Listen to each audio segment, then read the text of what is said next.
ሰላም ጤና ይስጥልኝ የአተም አካዳሚ ዩቲዩብ ተከታታዮች እንደምን አላችሁ? እንግዲህ በአካዳሚያችን በጣም ጠቃሚ የሆኑ ቪዲዮዎችን እየሰራን እንገኛለን። ብዙ ተማሪዎች እንግዲህ ይሄንን ቻናል እየተከታተላችሁ እየተጠቀማችሁ እንዳላችሁ አንደርስታንድ እናደርጋለን። እንግዲህ ዛሬ ፋርማኮግኖሲ ቻፕተር 1 ፓርት 3 ባዮሎጂካል ኢቫሉዌሽን የሚለው ላይ ደርሰናል። ለኤግዚት ተማሪዎች ተፈታኞች እንግዲህ አሪፍ ጥያቄዎች ተሰርቶላችሁ ይገኛሉ። እነዚህ ጥያቄዎች እንድታዩቸው በአክብሮት እንጋብዛለን። ሌላው ለፋርማሲ ጄኔሪክ እንዲሁም ፖስት ቤዚክ ተማሪዎች ይሄ ቪዲዮ በጣም ጠቃሚ ነውና ኢለርኒንግን የምናበረታታበት ተማሪዎች ቤታቸው ስራቸውን እየሰሩ የሚማሩበትን አውድ እየፈጠርን ነው ያለነውና ጥረታችን ብዙ ተማሪዎች ጋር ደርሶ ፍሬ እንዲያፈራ ቻናሉን ሰብስክራይብ ቪዲዮ ላይክ አድርጋችሁ እንድታበረታቱን በአክብሮት እንጋብዛለን። ዛሬ በፓርት 3 ባዮሎጂካል ኢቫሉዌሽን ከሚለው ጀምረን የምንቀጥል ይሆናል ማለት ነው። በቀጥታ ወደ ቪዲዮ እንገባለን። it is the types of assay in which quantitative assay of a drug is carried out using biological model of intact animals, animal preparation, isolated tissue or microorganism ይላል። እንግዲህ as the name indicate biological evaluation ስንል we have to use an laboratory animal or animals or animal tissue or other microorganism for the purpose of assay. assay ማለት investigation of active pharmaceutical ingredient in a given crude drug ማለት ነው። this test may be እንግዲህ quantitative assay ሊሆን ይችላል. so quantification can be done by using animal model or biological model ማለት ነው. So, it is generally carried out for the drug which are not adequately evaluated using other means of evaluation like the biopsy pharmaceutical active substance by using biological means. Yields valuable information regarding the potency of the drug, efficacy of the drug, toxicity of the drug የምንለውን ቼክ የምናደርግበት ሴናሪዮ ነው biological evaluation ስንል. So, it is carried out to check by microbial and pesticidal contamination of pharmacological activity of the drug ይላል። ድራግ ስንል እዚህ ጋር ስለ ክሩድ ድራግ ነው እያወራን ያለነው። ያ ክሩድ ድራግ እንግዲህ ውስጡ ብዙ ኢምፑሪቲዎች ይኖራሉ። እነኛ ኢምፑሪቲዎች እንግዲህ ማይክሮቢያል ኮንታሚኔሽን ሊኖራቸው ይችላል፣ ፔስቲሳይድ ኮንታሚኔሽን ሊኖራቸው ይችላል፣ አዳልተሬሽን ሊኖራቸው ይችላል። ያ ኤፊካሲ ኦር ፋርማኮሎጂካል ኢፌክቱ ላይ የራሱ ተጽዕኖ ይኖረዋል። ያንን ቼክ የምናደርግበት ሲስተም ነው ይሄ ባዮሎጂካል አሴ የምንለው። ማይክሮ bioassay is a type of bioassay specially performed using microorganisms like bacteria and fungi. As the name indicate, microorganisms like bacteria and fungi. Now, all antimicrobial agents and antibiotics are tested using this technique. Like pesticide residue. እንደምታውቁት ፔስቲሳይዶች በተለይ ኦርጋኖፎስፌት ፔስቲሳይድ የምንላቸው በጣም ዴንጀረስ እና ቶክሲክ የሆኑ ናቸው። WHO and FAO or Food and Agricultural Organization set a limit of pesticide which are usually present in herbs ነው። ብዙ ሄርቦች or crude drugs የውስጣቸው ይኖራል ፔስቲሳይድ ይኖራል። ያ ፔስቲሳይድ ግን to how much content ነው ሊሚቱ ምን ያክል ነው? እሱን እንግዲህ WHO እና FAO ስታንዳርድ ያወጣለ based on that standard ቼክ እናደርጋለን። these pesticides are mixed with the herbs during the time of cultivation ይላል። And mainly pesticides like DDT, BHC, toxaphene, saldrin cause serious side effect in human being if the crude drug are mixed with this agent like lead not more than 1 milligram per kg, cadmium no more than this, arsenic, mercury ላን እንግዲህ አብዛኞቹ ሄቪ ሜታል የምንላቸው ናቸው። እነዚህ ሄቪ ሜታሎች እንግዲህ ኮንተንታቸው or ዶዛቸው ከፍ እያለ የሚሄድ ከሆነ ቶክሲቲያቸው በዛው ልክ ከፍ ይላል። ሜቢ አኪዩት ቶክሲቲ or ክሮኒክ ቶክሲሲቲ ማለት ነው። ስለዚህ ይሄኛው ኢቫሉዌት ተደርጎ በስታንዳርዱ መሰረት መሆናቸውና ለመሆናቸው ቼክ መደረግ አለበት ማለት ነው። ሌላ ማይክሮቢያል ኮንታሚኔሽን ነው። usually medicinal plant containing bacteria and molds are coming from soil and atmosphere. እንግዲህ ማይክሮ ኦርጋኒዝሞች ከሶይል ሊሆን ይችላል ከአትሞስፌሪክ ሊሆን ይችላል እንግዲህ ኮንታሚኔት ያደርጋሉ ክሩድ ድራጉን ማለት ነው from herbal medicine. Analysis of the limit of E. coli 102 per gram and molds clearly throws light toward the harvesting and the production practices ይላል። the substance known as aflatoxin ለምሳሌ 2 microgram per kg will produce a serious side effect like carcinogenic if consumed along with the crude drug ይላል። aflatoxin should be completely removed and should not be present ይላል። even በጣም ቶክሲክ ስለሆነ ለሊቨራችንም ዳንጀረስ ስለሆነ ኢቭን መኖር የለበትም ማለት ነው። ይሄ ኦፕቲመም ሊሚት የምንለው ራሱ እዚህ አፍላቶክሲን ላይ አይሰራም ማለት ነው። ማይክሮቢያል ኮንታሚኔሽንን በተቻለ መጠን ማጽዳት አለብን።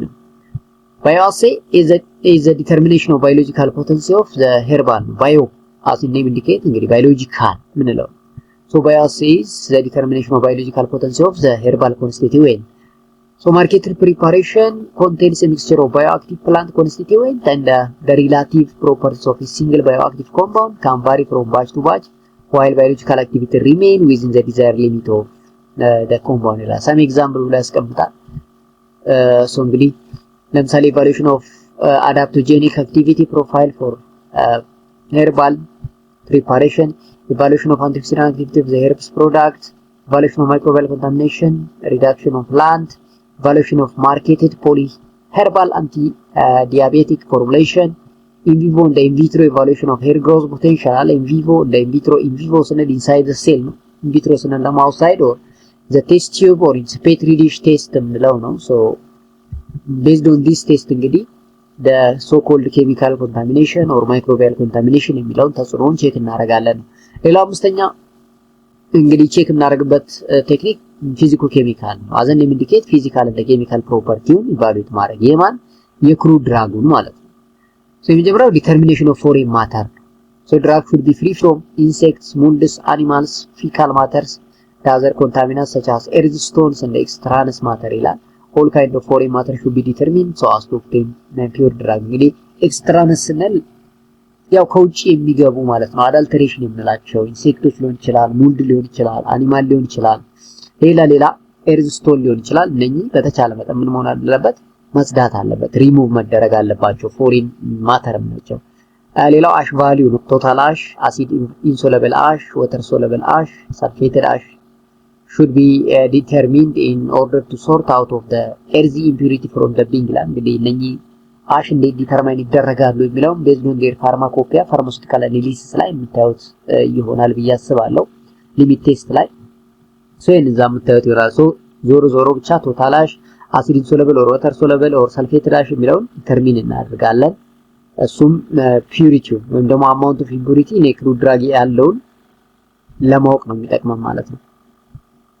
So the residue remaining after incineration or burning is known as ash content of the drug ይላል። አሽ እንግዲህ እንደምታውቁት አመድ ማለት ነው። ያው ካቃጠለን ወይ በርን ካረግን በኋላ የምናገኘው ነው። So the ash represent inorganic chemical salt in the soil attached to the drug like carbonate, oxalate, silicate የምንለው ነው። It is the creation to determine quality and purity. So always total ash is not more than 5% weight by weight ነው። ከዚህ በላይ የሚሆን ከሆነ በጣም ኮንታሚኔሽን ነው፣ በጣም ቶክሲክ ነው። ከዚህ ማክሲመም እዚህ ላይ መሆን አለበት። so acid insoluble ash is a part of the total ash which is insoluble in dilutes HCl or hydrochloric acid or silica attached to the drug is determined by acid insoluble ash content like canal ash is no more than again 5% weight by weight ይላል። the water soluble ash is used to estimate the amount of inorganic element present in the drug like notapods contains around 0.1 to plus or minus 0.005 weight by weight percentage ይላል። so ዞሮ ብቻ አሽ ሌቭሉ ኦር አሽ ኮንተንቱን ዲተርሚን ማድረግ ያስፈልጋል። ሌላው ዲተርሚኔሽን ኦፍ ኤክስትራክቲቭ ቫልዩ ኦፍ a given drug is the amount of active constituent that can be extracted with a particular solvent in a given period of time. This may be water soluble, alcohol soluble, ether soluble, volatile oil content ሊሆን ይችላል። ያው based on our solvent ማለት ነው። based on the chemistry of like dissolve like principle ማለት ነው። ለምሳሌ ፖላሮች ከሆኑ በወተር ይወጣሉ፣ በአልኮል ይወጣሉ። ሌስ ፖላር ከሆኑ ደግሞ እነ ፔትሮሊየም ኢተር እንጠቀማለን ወደ ነን ፖላር ሲገቡ ማለት ነው። ኢሴንሻል ኦይል ነገሮች ከሆኑ ደግሞ በቮላታይል ሶልቨንት ላይ ክሎሮፎርምን ዲሲኤምን በመጠቀም እናስወጣቸዋለን ማለት ነው። ኤክስትራክቲቭ ቫልዩ ስንል አክቲቭ ኮንስቲትዩንቱ ምን አይነት ባህሪ ያለው፣ ለዚህ ባህሪ ደግሞ ምን አይነት ሶልቨንት ነው ፕሪፈረብል የሚለውን የሚነግረን ነው ማለት ነው። so water soluble extractive ስንል it is used for those drugs which contain sugar, mucilage, plant acid ይላል። example alloy should not be less than 25 weight by weight ይላል። ስለዚህ ይሄ እንግዲያው ሹገር ስንል ያው water soluble እንደሆነ ይታወቃል። mucilage, plant acid የምንላቸው they are water soluble because of like dissolve like principle ማለት ሃይድሮጅን ቦንድ አለው። ለምሳሌ plant acid ስንል ሃይድሮጅን ቦንድ ካለ ቀላሉ water soluble ይሆናል ማለት ነው። alcohol soluble it used for those drugs which contain resins, ሃኒንስ የምንላቸው በአልኮል ኤክስትራክት የሚደረጉ ጀነራል 95% of ethyl alcohol is used ይላል። benzoin should not be less than 90 weight by weight ይላል። ሶ እንግዲህ አልኮል ሶለብል የምንላቸው እንግዲህ by using 95 ethyl alcohol ኤክስትራክት እናደርጋለን በመጠቀም ሬዚንን ታኒንስ የምንላቸውን ኤክስትራክት ማድረግ ይቻላል። ሌላው ኢተር ሶለብል ኤክስትራክቲቭ is represent volatile oils, fixed oil, coloring matter የምንላቸው አሁን ለምሳሌ ግሪን ፓርት ኦፍ ዘ ፕላንት ላይ ክሎሮፊል፣ ዛንቶፊል፣ ቤታ ካሮቲን ካለ ኢተር ነው የምንጠቀመው ፔትሮሊየም ኢተር ማለት ነው። ለምን እነኛን ዲፋክት የማድረግ ሪሙቭ የማድረግ አቅም ስላለው ነው። ሄሬል ሶሎ volatile content should not be less than 1.4 weight by weight percentage and the capsicum non volatile content should not be less than 12% weight by weight percentage. So based on their nature of your active constituents, solvent preference can also be depend on the like principle. The other one is determination of moisture content, no? So the percentage of the active chemical constituent is always given on air dried basis of the drug.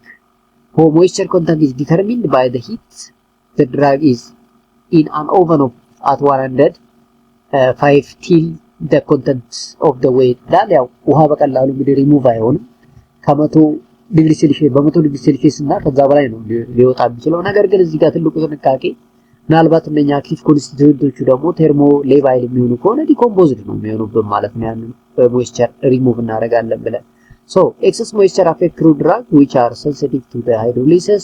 Also excess moisture favors microbial growth resulting in deterioration of the drug. Now not more than 10% weight by weight ይላል። ይሄ ማለት ኤክሰስ ሞይስቸር ሲኖረው አንደኛ ለሃይድሮሊሲስ ሴንሲቲቭ ይሆናል፣ ሌላኛው ደግሞ ለማይክሮቢያል ግሮዝ ይጋለጣል ማለት ነው። ስለዚህ ክሩድ ድራጋችን በቀላሉ ዲትሮሬት ሊሆንብን ይችላል ማለት ነው። ዲትሮሬት ሊሆንብን ይችላል። ስለዚህ the moisture content by itself is the parameter or the factor that affect the quality of our crude drug ልንል እንችላለን። ሌላው ቪስኮሲቲ ነው። so viscosity of the liquid is constant at a given temperature is an indication of the purity of the drug.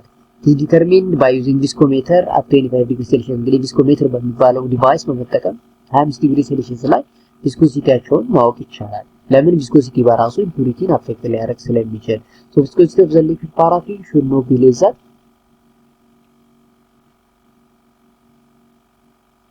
64 ሴንቲስቶክ ይላል። ሴንቲስቶክ እንግዲህ the unit of viscosity መሆኑ ነው። so viscosity እንግዲህ አንዱ ፓራሜትራችን ነው። ሌላው ዲተርሚኔሽን ኦፍ ሜልቲንግ ፖይንት ነው። it determine quality and the purity of the crude drug.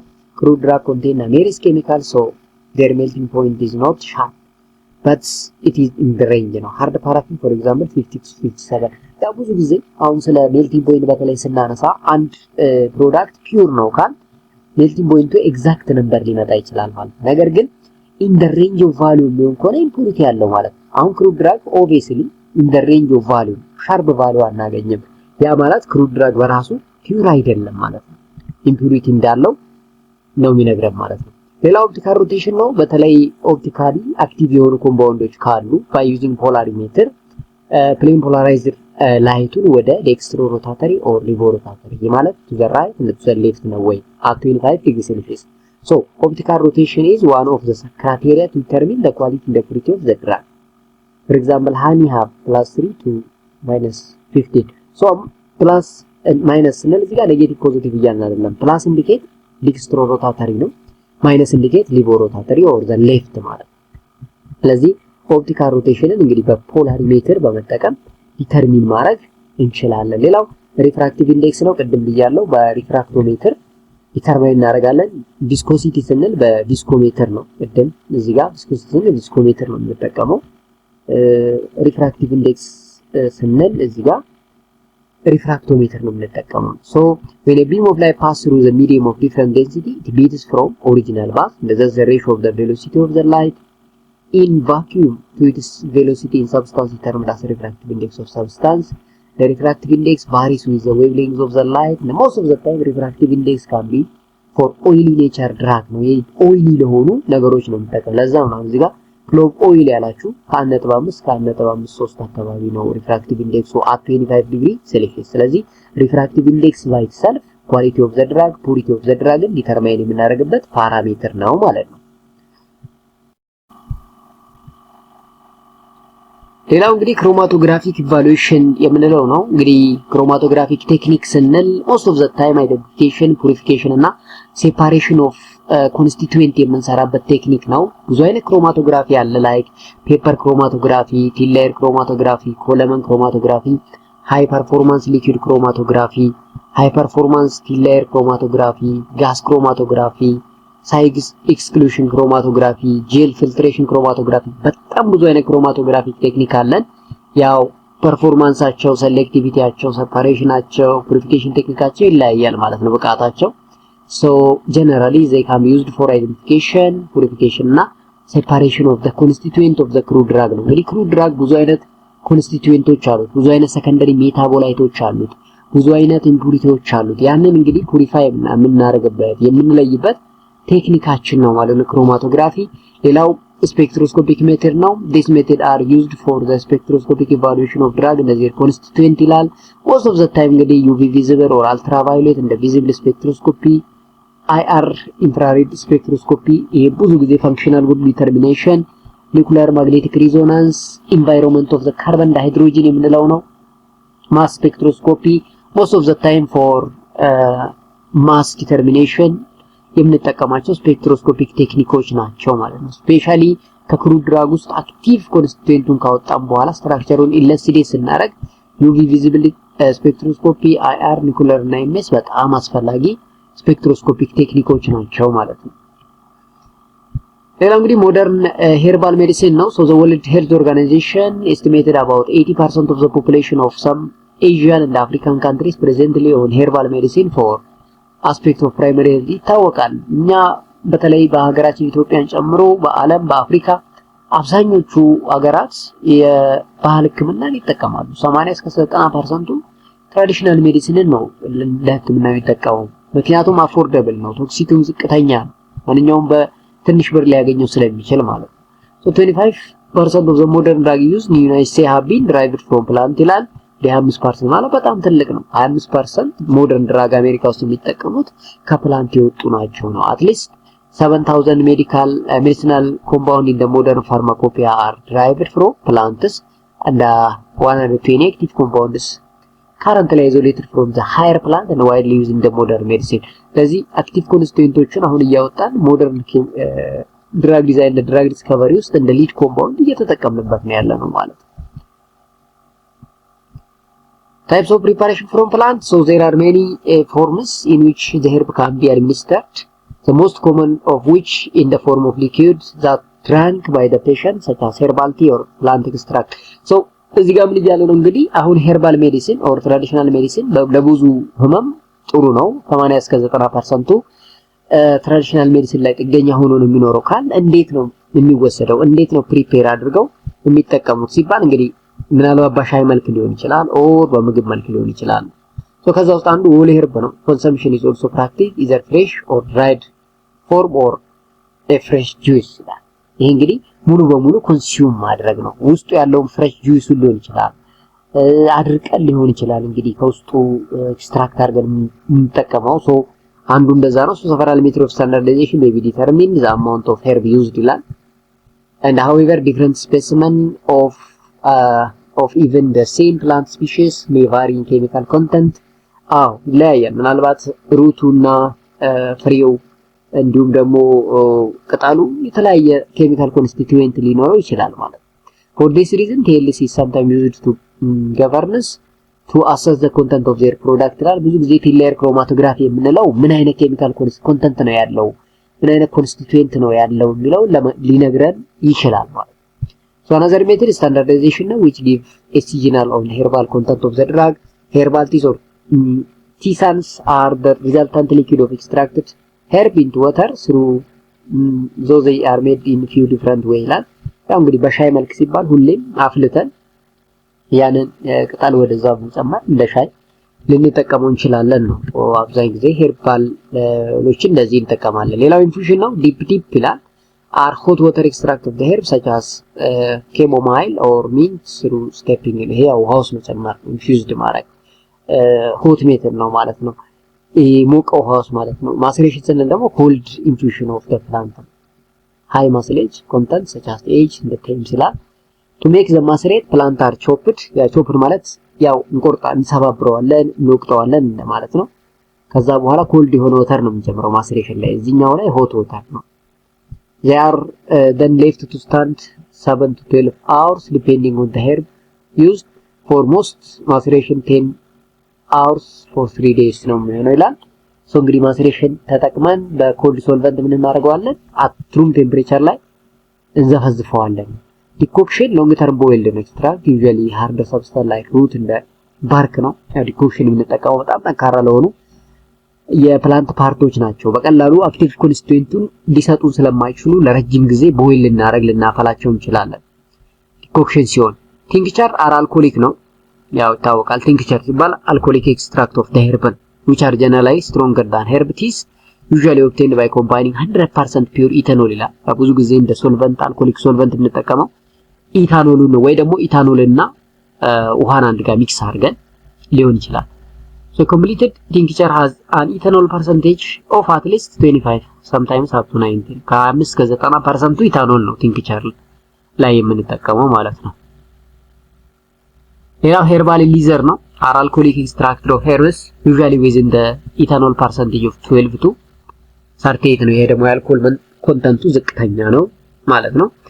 Extracts includes liquid extract, dry extracts, nebulized. Nebulized is a dry extract created by freeze drying.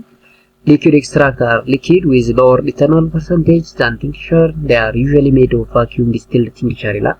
So እንግዲህ እነኚህ the form of preparation የምንላቸው ናቸው ማለት ነው። The form of preparation of herbal medicine or traditional medicine ማለት እንችላለን። ሌላው dry extract የምንለው ነው። are extracts of plant material that are evaporated in dry mass. They can then be further refined as a capsule or tablet. እንግዲህ በታብሌት መልክ ሊሆን ይችላል፣ በካፕሱል ፎርም ሊሆን ይችላል። ይሄን dry extract administer የምናደርገው vinegar are prepared in the same way as tincture except using the solution of acetic acid as solvent ይላል። ሳይረብ አለ። ያው እነኚህ የሚታወቁ ናቸው። እንግዲህ extract made with syrup or honey 65% of sugar is mixed and 35% water in the herb ይላል።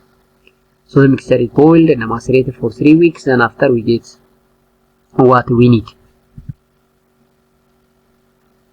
So the extract composition of herbal product is influenced by the method of extraction ይላል። ያው ብዙ ጊዜ extraction ቴክኒኩ በራሱ ኮምፖዚሽኑን አፌክት የማድረግ አቅም ይኖረዋል ማለት ነው። So a tea will be rich in polar components because water is polar. እንግዲህ ሻይ ስንል ፖላር ኮንተንት ነው በብዛት ማለት ነው። ለምን ላይክ ዲዞልቭ ላይክ ፕሪንሲፕል ውሃስ በቀላሉ ዲዞልቭ ይሆናል።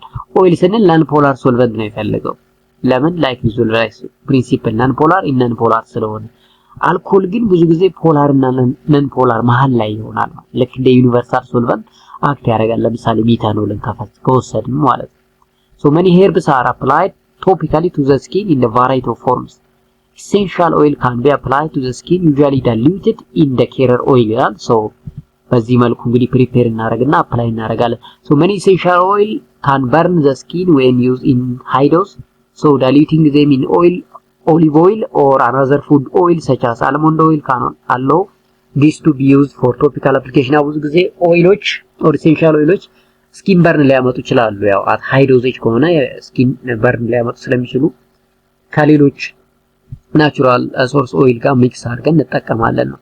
ኦይልስ ፓልምስ ክሬምስ ሎሽን አር ኦፍን ዩዝድ ፎር ቶፒካል ዴሊቨሪ። ኢንሄሌሽን ኢዝ አሮማቴራፒ የምንለው ነው። ያው ተርፒኖይዶች፣ ሙድ ቼንጂንግ ኬሚካሎች፣ ሳይነስን፣ ጉፋንን ትሪት የምናደርግበት ደግሞ ኢንሄሌሽን የምንለው መሳብ ኢንክሉዲንግ አስማ ማለት ነው። አስምንም ኢንክሉድ አድርገን እዛው ስለናስገባው እንችላለን። ሌላው እንግዲህ ቀጣይ ስኪም ፎር ፋርማኮግኖስቲክ ስታዲ ኦፍ ክሩድ ድራግ የሚል ነው። ሶ ስኪሙ ምን ይመስላል ሲባል የመጀመሪያው እንግዲህ ሲስተማቲክ ስታዲ ኦፍ ክሩድ ድራግ ነው። ምን ይይዛል ሲስተማቲክ ስታዲ ኦፍ ክሩድ ድራግ? ሶ ኦፊሻል ታይትል አለ፣ ሲኖኒም ኦር ቨርናኩላር ኔም ኢፍ ኤኒ ካለን በደንብ እናጣራለን። ሌላው ባዮሎጂካል ሶርስ እንደ ፋሚሊ ነው። ከዛ ጂኦግራፊካል ሶርስ እንደ ሃቢታት፣ ሂስትሪ እንደ ኢንትሮዳክሽን ኦፍ ዘ ክሩድ ድራግ፣ cultivation, collection, processing for market and commerce in the crude drug. So እንግዲህ ይሄ ስቴፕ ነው ማለት ነው። ሶ ስቴፕ ነው ከአንድ ሄርባል ፕላንት ኦር ሄርባል ሜዲሲን በቀላሉ አክቲቭ ኮንስቲትዩንት ማውተን ለመድኃኒት ለመጠቀም እነኚህን ቅደም ተከተሎች መከተል ይኖርብናል ማለት ነው። ከዛ ሞርፎሎጂውን ቼክ እናደርጋለን ዩዚንግ ማይክሮስኮፕ። ሂስቶሎጂውን ቼክ እናደርጋለን። እንደ ኬሚካል ኮንስቲቱዌንት እንደ ኳሊታቲቭ ኬሚካል ቴስት አለ፣ ፋርማኮሎጂካል አክሽን አለ፣ አዘር ፋርማሲውቲካል ዩዝ፣ ኮሜርሻል ቫራይቲ ሰብስታንስ፣ ኳሊቲ ኮንትሮል ኦፍ ክሩድ ድራግ እንደ ፋይቶኬሚካልስ derived from them ይላል። ሶ በዚህ መልኩ እንግዲህ ክላሲፋይ ልናደርገው እንችላለን ማለት ነው። ሌላው ኦፊሻል እና አንኦፊሻል ድራግ የምንላቸው አለ። ሶ ድራግ አር ኢዘር ኦፊሻል ኦር አንኦፊሻል። አንኦፊሻል ስንል ድራግ ኢዝ one which is listed described in the book recognized by the government as a legal authority of the standard so called pharmacopoeia like Indian, British, United States pharmacopoeia, mark index British pharmacopoeia and China's pharmacopoeia ይላል። ሶ እንግዲህ ድራግ ኦፊሻል እና አንኦፊሻል ብለን በሁለት ልንከፍለው እንችላለን። ኦፊሻሊ ስንል የራሱ የሆነ ፋርማኮፖeia ያለው የራሱ የሆነ ዶክመንቴሽን ያለው ለማለት ተፈልጎ ነው። ሶ become a good pharmacist and a successful case ይላችኋል እዚህ ጋር። ሶ ፓርት 3 እንግዲህ በዚህ መልኩ ጨርሰናል። ፓርት 4ን በሌላ ቶፒክ እንገናኛለን። ባላችሁበት እንግዲህ ሰላም ሁኑ። ቪዲዮውን አሁንም እንዳልኳችሁ ሼር አድርጉት። ቪዲዮውን ላይክ አድርጋችሁት ለኛ በጣም አስፈላጊ ነው። ቻናሉን ሰብስክራይብ አድርጋችሁ ቤተሰብ ሁኑ። በጣም ጠቃሚ ቪዲዮዎች ለወደፊት ይለቀቃሉ። በተለይ ፋርማሲ ተማሪዎች ከዚህ ቻናል በጣም እንደምታተርፉበት እኔ በጣም እርግጠኛ ነኝ። ስለዚህ ቻናሉን ሰብስክራይብ፣ ቪዲዮውን ላይክ እንዲሁም ሼር አድርጋችሁ አብራችሁን ሁኑ። በሌላ ጠቃሚ ቪዲዮ እስከምንገናኝ ግን ባላችሁበት